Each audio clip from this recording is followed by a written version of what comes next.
cigaal shiidaad iyo hashii good. Waxaa la yidhi, cigaal shiidaad baa maalin geel raacay, oo ay ku jirto hal good la yidhaahdo. Markuu fiidkii soo hoyay geeli intiisii kale good maahe, buu wiil yar cigaal ku yidhi, adeer caawa aan maalo hashaada, adna maal hasheeda good. oo maxaa jira waqtigii geela la maali jira lama gaarin weliye, buu ku yidhi wiilkii. war anigu cawaysin sugi maayo, haddaan rabaa inaan maalo hasha oo seexdo, buu ku jawaabay cigaal.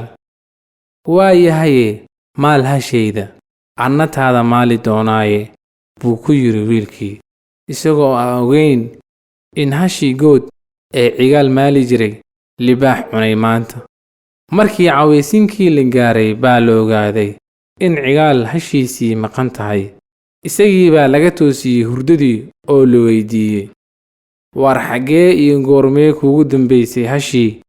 markaas buu cigaal heesay oo yidhi, wixii good cunay waan arkaayo, dameersa la ekaa ka sadaba weyn.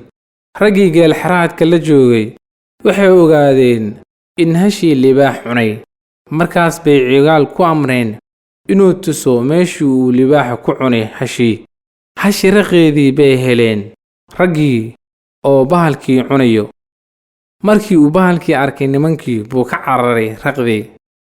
waxayna siteen bunduq oo ay ku tashadeen inay dilaan bahalka.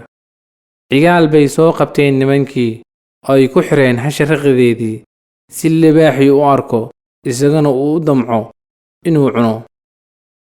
markii bahalkii arkay cigaal oo la xiray, buu ka soo baxay keentii uu ku cararay oo soo aaday cigaal iyo raqdii hasha. markii cigaal arkay libaaxii oo ku soo socdo, buu baqdin iyo naxdin la gariiray oo ooyey. ilaahu riyo iiga dhig, waxaan u jeedo iigu soo socota. nimankii oo ku qarsoonaa meel u dhow meeshii cigaal ku xirnaa baa toogtay bahalkii oo dilay.